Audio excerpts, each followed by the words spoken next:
The National Institutes of Health, which last year proposed to amend their mission statement to exclude the word disability, saying it, quote, could be interpreted as perpetuating ableist beliefs that disabled people are flawed and need to be fixed. Let me take this moment to go on record. Folks, if I am ever struck blind or deaf or paralyzed, don't praise me. Fix me. The woke think the number one job is to protect homeless people from stigma. I think the number one job is to protect them from rain. When Adele lost weight, she was excoriated for betrayal. To who? She betrayed the unhealthy? The outrage machine on the left is fired up again. And who's the target this time? People actually trying to make things better. Hard to believe. But somehow the far left has decided that anyone outside their inner circle who tries to solve real problems must be cancelled. It's the same pattern. Only they get to play hero. Everyone else is labeled a phony chasing praise. Sounds absurd, and it is. Bill Maher certainly thinks so. He went after this brand of outrage with that razor-sharp commentary he's known for. And honestly, it was hilarious and brutally accurate.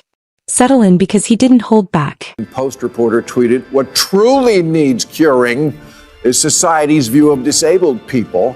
And BuzzFeed agreed, Mr. Beast seems to regard disability as something that needs to be solved.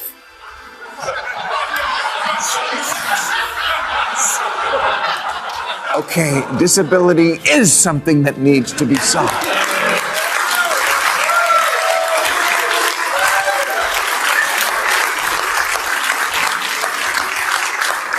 And what truly needs curing is blindness. Here's how I know this. The newly sighted people are cheering, not booing, because Mr. Beast, whoever the that is, just cured them and you didn't do. You know the expression or go blind? You didn't either. Maher cuts right to the bone. No build-up, no soft introduction. He calls out a habit the far left has fallen into. They rarely take action themselves, yet they're lightning fast at tearing down anyone who does. Their newest complaint is that people doing good shouldn't film it for YouTube. Maher answers that with a simple point. The money used to help people often comes from YouTube. Filming the work isn't vanity. It's the mechanism that funds the work. And here's the kicker. If someone had millions and never helped anyone, the same critics would attack them anyway. It's a no-win scenario because the outrage isn't rooted in ethics. It's rooted in control. You cannot satisfy people who are committed to being offended. They love nothing more than being a victim, except when they really are one, and then they tell you, I am not, go f*** yourself. Get this. Last month, Mr. Beast, in another dick move, funded the construction of 100 wells across 5 countries in Africa to provide clean drinking water to 500,000 people. Good thing, right? No. Not good, bad. The founder of a charity called Face Africa called it kind of frustrating that overnight this person comes along who happens to be a white male figure with a huge platform, and all of a sudden he gets all of the attention. Yes, but you know what else is frustrating? Dying of thirst. This is exactly the problem. The woke left finds something wrong in everything. Mr. Beast's work in Africa is a perfect example. Clean water, infrastructure, basic human necessities, things that should get universal support, somehow triggered a complaint from an NGO claiming he was stealing attention. Really? If someone else is doing the same work you say you want to see done, wouldn't teaming up increase the impact? Instead, the criticism exposed something much less noble. They don't want him involved because his presence shifts the spotlight. And when the spotlight moves, so does the funding. That's the real fear. Their outrage has nothing to do with humanitarian ethics. It's about protecting influence, image, and narrative control. How dare he come in and bogart digging the wells? That's so white guy, always taking fresh water and shoving it down our throats. Oh, another thing this asshole did in Africa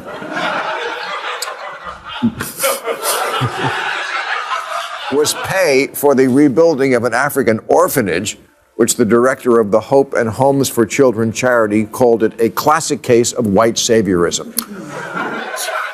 So true. Ask any orphan to name the worst part of their life. Show off. The more you think about it, the clearer it becomes.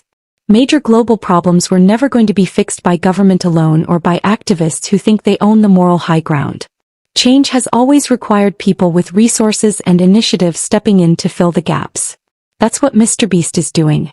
His work in Africa isn't some theatrical attempt at white saviorism, as critics like to say. It's a practical response to needs that have gone unmet for decades. Clean water and infrastructure aren't political props. They're basic requirements for human survival.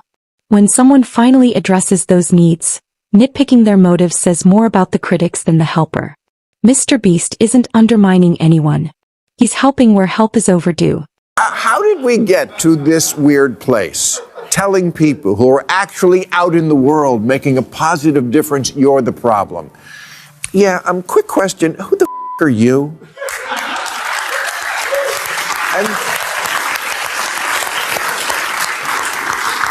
And this isn't only the media and the people on Twitter who exist to bitch, always finding something. He just did it for the clicks, or for the wrong reason, or you should have done more, or sooner, whatever. You signed X. No. Maher's commentary hits hard because it exposes a strange pattern. These critics position themselves as moral referees, judging everyone else's intentions while producing little real-world benefit themselves. They refuse to support good work unless they're the ones doing it. And when someone else takes initiative, they default to cynicism. According to them, every charitable act must be hiding a dark motive. Yet when they act, it's automatically celebrated as pure and virtuous. Maher strips that double standard bare. His message is simple. Good actions shouldn't be condemned because they didn't originate from an approved ideological group. Help is help. Impact is impact. That should matter more than who gets the credit. National Institutes of Health, which last year proposed to amend their mission statement to exclude the word disability, saying it, quote, could be interpreted as perpetuating ableist beliefs that disabled people are flawed and need to be fixed. Let me take this moment to go on record. Folks, if I am ever struck blind or deaf or paralyzed, don't praise me. Fix me.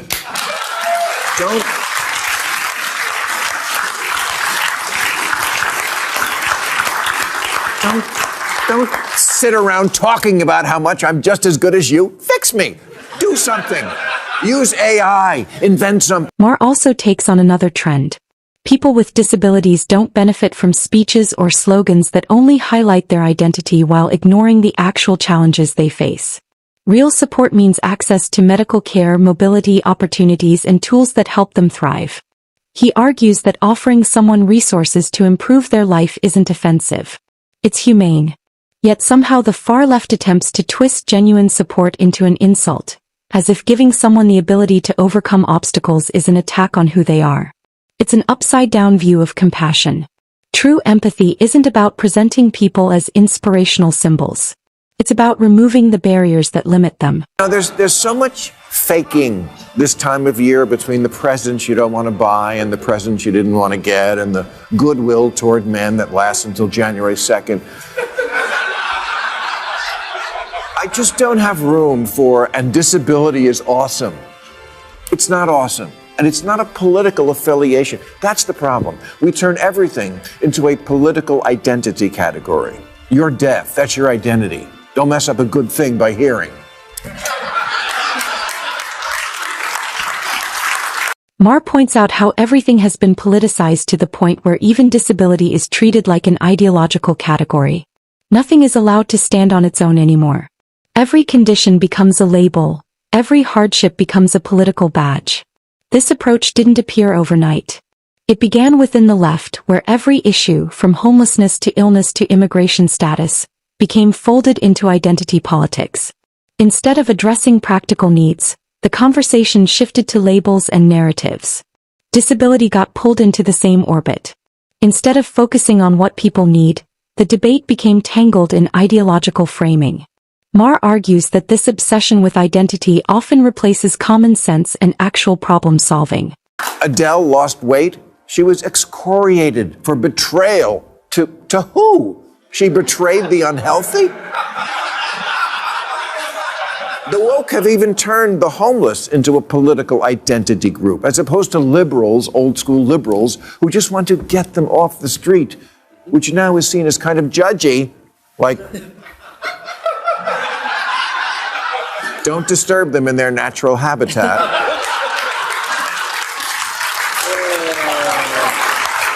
We see the same pattern in the homelessness debate, especially in places like California.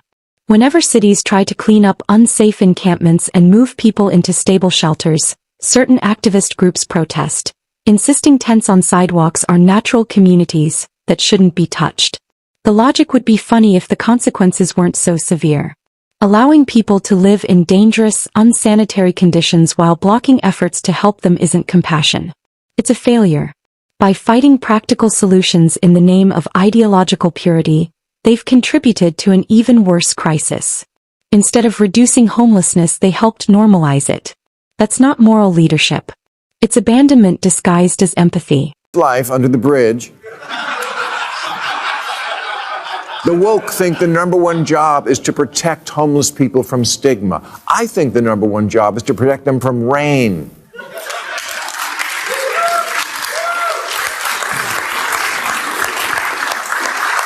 Anyone who truly cares about the homeless starts with one basic principle. Get people off the streets and into safe, structured environments. Only after that can you address stigma, dignity, or long-term recovery. Trying to fight stigma while leaving people in encampments is backwards. Keeping people in tents just to signal compassion isn't compassion at all. It's posturing. Real help means tackling mental health issues, addiction, joblessness, instability, and the lack of social support. It means guiding people back into society.